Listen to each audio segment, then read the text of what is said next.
มาพี่น้องมื่อนี้ถ้าพี่น้องมาเห็ดออมเนื้อแสดงว่าท่านในเคยเห็ดออมเนื้อกระเบิง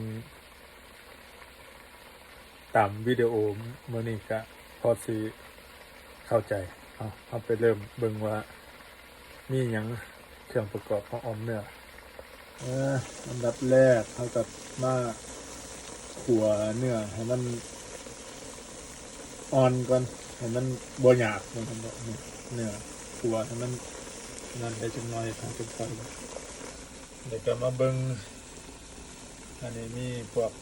บรอกโคลีกับซูกินี่พี่น้องเป็นตัวประกอบแล้วก็มีแอสพารากัส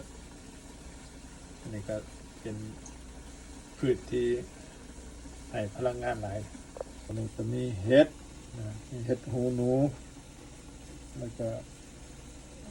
ไก่เห็ดเฟื่องมันเฮาไปใส่จังสีแซ่บอันนี้ที่ว่าเป็น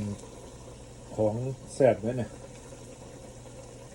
ครัวเหลืองใส่ในอ่อมใส่ลงไปเลยพี่น้อง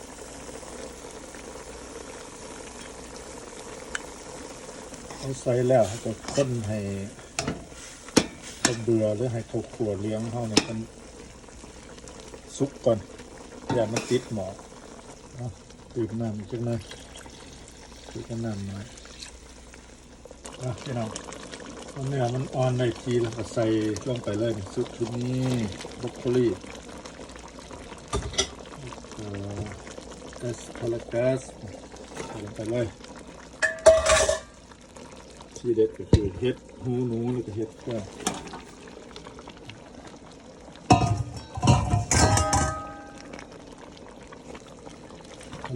ขลุ่นก่อนนะพี่น้องนะพอเสร็จออกมาแล้วก็หน้าตาจะเป็นแบบนี้นะพี่น้องนะโอ้อะไรสนใจมาเด้อเนาะยาวมันนี่พี่น้อง